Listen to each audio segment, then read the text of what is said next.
அஸ்ஸலாமு அலைக்கும் வரஹ்மத்துல்லாஹி வபரகாத்துஹு. மாணவர்களே, எமது இன்றைய அரபு மொழி இலக்கண வகுப்பில் நாங்கள் அதவாத்துன் நஸ்ப் அல் ஃபிஅல் அல் முதாரி என்ற தலைப்பில் சில விடயங்களை பார்ப்போம். நிகழ்கால வினை சொற்களை நஸ்பு செய்கின்ற அதவாத்துகள் நிறைய காணப்படுகின்றன. அவற்றில் இன்றைய பாடத்தில் நாங்கள் அன் லன் ஆகிய இரண்டு சொற்களை மாத்திரம் நாங்கள் பார்ப்போம்.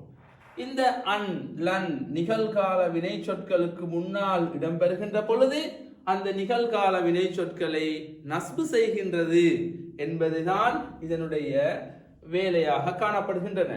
எனவே அந்த வகையில் இந்த உதாரணத்தை நாங்கள் தற்பொழுது வாசித்து பார்ப்போம்.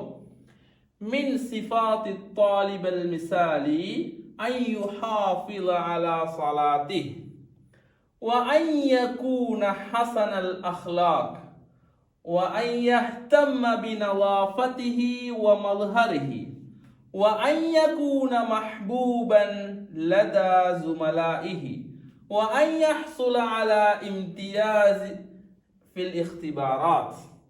இந்த வசனத்தில் இடம்பெற்றிருக்கின்ற சிவப்பு நிறத்தில் இடம்பெற்றிருக்கின்ற இந்த அன் ஐயுஹாஃபில என்று வந்திருப்பதை பார்க்கலாம். எனவே அன் முதாரியான வினை சொல்லுக்கு முன்னால் இடம்பெற்று வருகின்ற பொழுது இந்த இடத்தில் இந்த சொல் அல் மஸ்தர் அல் முஅவ்வலுடைய கருத்தை வழங்குகின்றது. எனவே முன்னுதாரணமான மாணவனின் பண்புகளில் ஒன்று அவன் தனது தொழுகையில் பேணுதலாக இருப்பான் என்பது. எனவே ஐயுஹாஃபில என்பது பேணுதலாக இருத்தல் என்ற கருத்து. அதே போன்று ஐயகூன ஹஸனல் அஹ்லாக், ஐயகூன என்பதும் மஸ்தர் முஅவ்வலினுடைய கருத்தை கொடுக்கின்றது. நல்ல பண்பாடுடையவனாக இருத்தல் என்ற கருத்தை அது கொடுக்கின்றது. وأن يهتم بنظافته ومظهره. أن يهتم என்பது அவன் தனது சுத்தத்திலும் தனது தோற்றத்திலும் கவனம் செலுத்துதல். எனவே இந்த சொற்களில் மாணவர்களே அன் அல் ஃபிஅலுல் முதாரியோடு இணைந்து வருகின்ற பொழுது அது மஸ்தர் முஅவ்வலினுடைய கருத்தை கொடுத்திருப்பதை நாங்கள் பார்க்கிறோம். ஆனால் இன்னும் சில இடங்களில் இந்த அன் முதாரிக்கு முன்னால் வருகின்ற பொழுது அது லீ என்ற இடைச்சொல்லினுடைய கருத்தை கொடுக்கக்கூடியதாகவும் இடம்பெறலாம். அவற்றுக்கான உதாரணத்தை நாங்கள் பின்னர் பார்ப்போம். அதே போன்றுதான் இரண்டாவது உதாரணத்தை பாருங்கள். காலல் இப்னு லி அபீஹி, மகன் தனது தந்தைக்கு கூறினார், இன்னஹு லன் யத்ருக ஸலாத, அவன் ஒருபோதும் தொழுகையை விடமாட்டான் என்று கூறினார். நாங்கள் ஏற்கனவே கடந்த பாடத்தில்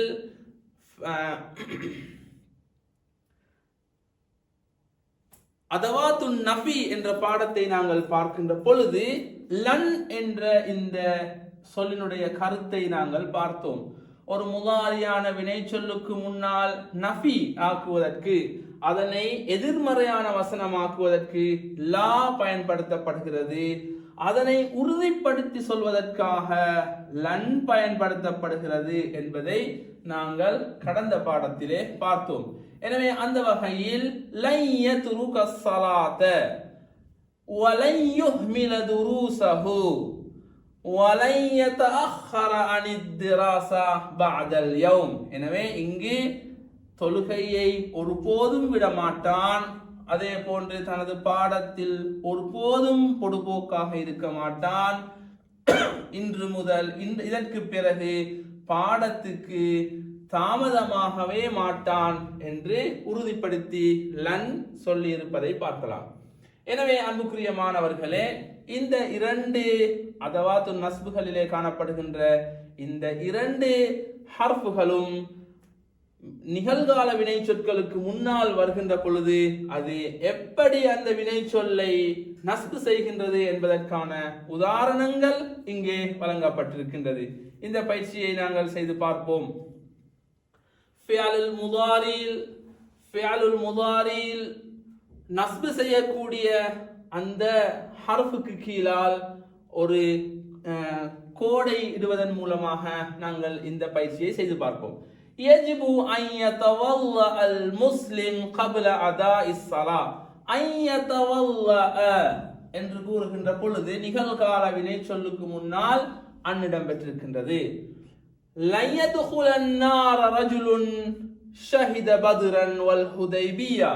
லன் யதுகுல என்கின்றது நிகழ்கால வினை சொல்லுக்கு முன்னால் லன்னிடம் பெற்றிருக்கின்றது. எனவே லன் யதுகுல என்று நஸ்பு செய்கின்றது. லன் தஸூர கதம அப்தின் ஹத்தா யுஸ்அல அன் அர்பஇன். இந்த ஹதீஸில் வருகின்ற லன் தஸூல என்பது தஸூல என்ற நிகழ்கால வினை சொல்லுக்கு முன்னால் லன்னிடம் பெற்றிருக்கின்றது. அதே போன்றுதான் மன் அத்ரக ரகஅத்தன் மினஸ் சுப்ஹி கப்ல அன் தத்லுஅ. இங்கு தத்லஅ என்ற அந்த நிகழ்கால வினை சொல்லுக்கு முன்னால் அன் இடம் பெற்றிருக்கின்றது. எனவே கப்ல அன் தத்லஅ. எனவே மாணவர்களே, இந்த வசனங்களிலே இருக்கின்ற அதவாத்துன் நஸ் எப்படி முதாரிக்கு முன்னால் இடம்பெற்று அதனுடைய கடமையை நிறைவேற்றி இருக்கின்றது என்பதை பார்க்கலாம். அதே போன்றுதான் இந்த பயிற்சியை பாருங்கள். இக்தரில் ஃபிஅலல் முதாரி ஸஹீஹ் மிம்மா பைனல் கௌசைன்.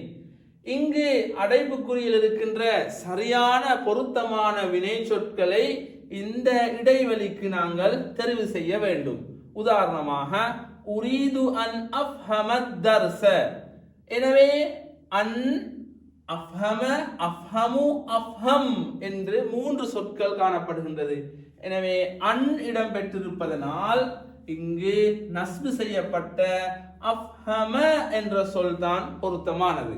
அதே போன்றுதான் யஜிபு அன் அல் ஃபராக் ஃபில் அன்ஷிதத்திர் ரியாதிய்யா. இங்கு அன் துஷாரிகு, துஷாரிக், துஷாரிக. எனவே அன் இடம் பெற்றிருப்பதனால் துஷாரிக என்ற சொல் தான் இந்த இடைவெளிக்கு பொருத்தமானது. காலல் முதர்ரிசு லன் அந்நதீஜா லன் அந்நதீஜத அல் உஸ்பு அல் காதிம். லன் நுஅலின், லன் நுஅலின, லன் நுஅலினு. லன் இடம் பெற்றிருப்பதனால் லன் நுஅலின என்பதுதான் இங்கு பொருத்தமான விடையாக இருக்கின்றது. அல் முஅஸ்ஸஸது லன் அல் ஜவாயிஸ ஹாதல் ஆம. லன் தம்னஹ், லம் தம்னஹ், லம் தம்னஹு. எனவே முதலாவது விடையான லம் தம்னஹ என்பதுதான் இந்த இடைவெளிக்கு பொருத்தமானது. எனவே மாணவர்களே, இவ்வாறான இந்த பயிற்சிகளை நாங்கள் செய்து பார்ப்பதன் ஊடாக அரபு மொழியில் இருக்கின்ற இலக்கண சட்டங்களிலே நாங்கள் தேர்ச்சி அடையலாம். இன்னும் ஒரு அரபு மொழி இலக்கண வகுப்பில் நாங்கள் சந்திப்போம். அஸ்ஸலாமு அலைக்கும் வரஹ்மத்துல்லாஹி வபரகாத்துஹு.